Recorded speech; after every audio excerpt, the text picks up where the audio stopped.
2014 is off to an amazing start as NASA rockets towards this year's launch of Exploration Flight Test 1. The Orion program began the year with several major milestones. The service module was completely finished in January at Kennedy Space Center in Florida.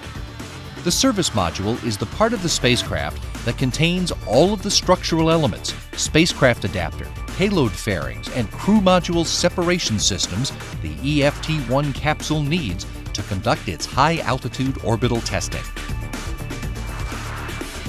In February, the completed service module was stress tested for the final time. The structural loads test proved that the vehicle will endure the physical stresses of its upcoming flight. After the test, the service module was ready to attach to the crew module. A test of the forward bay cover and parachute system was successfully passed in January at the Yuma Proving Ground in Arizona. After the Orion mock-up was dropped from a plane, the forward bay cover separated from the capsule, allowing the parachutes to release as the crew module descended safely to the desert floor. The capsule, parachutes, and forward bay cover were recovered and subjected to additional testing in the following months. In February, the Delta Mariner delivered 2 of the core and starboard boosters for the Delta IV Heavy rocket. After the boosters go through stringent testing and processing in the Horizontal Integration Facility, they will roll out to Launch Complex 37 for EFT-1's launch later this year. A full-scale mock-up of the Orion capsule was delivered to Langley Research Center in March. The mock-up will be used to perform a variety of static and impact tests to evaluate various water landing scenarios in a wide array of different conditions.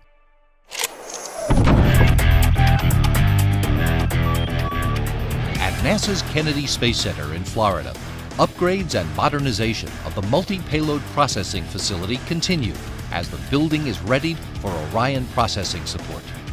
By April of next year, the MPPF will have updated structural elements like environmental control systems, high bay doors, and emergency systems. The facility is also upgrading spacecraft preparation elements such as fuel and breathable gas systems, time-critical installation equipment, and ground support equipment storage. In January, the Crawler Transporter 2 completed a test drive on new traction roller bearings in 2 of its truck sections. The new roller bearings are one of several upgrades to the Crawler Transporter, which will carry the significantly heavier Space Launch System out to Launch Pad 39B. The other 2 truck sections of the Crawler Transporter will also receive new roller bearings and complete a follow-up test drive in November. In February, NASA and the Navy tested procedures to be used during Orion recovery operations. After launch and re-entry simulations, the forward bay cover and parachutes were successfully retrieved from rough waters off the California coast. The ocean turbulence in the well deck of the recovery ship made it difficult to secure the Orion test article. The challenges experienced during this test reinforced the necessity of practicing spacecraft recovery.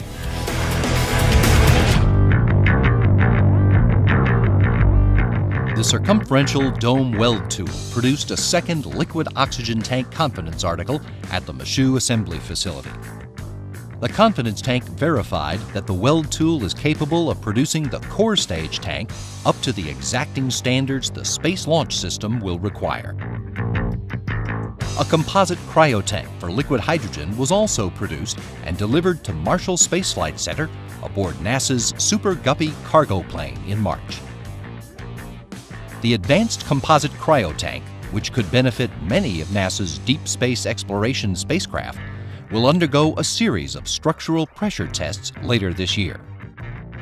A scale model of the SLS was used in acoustic testing to see what effects high and low frequency sound waves will have during launch. The model's core stage fired for 5 seconds while an array of microphones collected the acoustic data. A full assembly test with the scale rocket motors will be conducted later this year.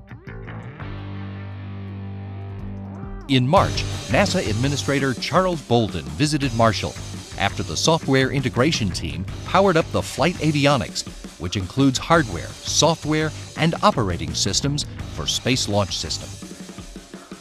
Known as First Light, the flight computers of the SLS simulated the flight path the vehicle will experience during launch.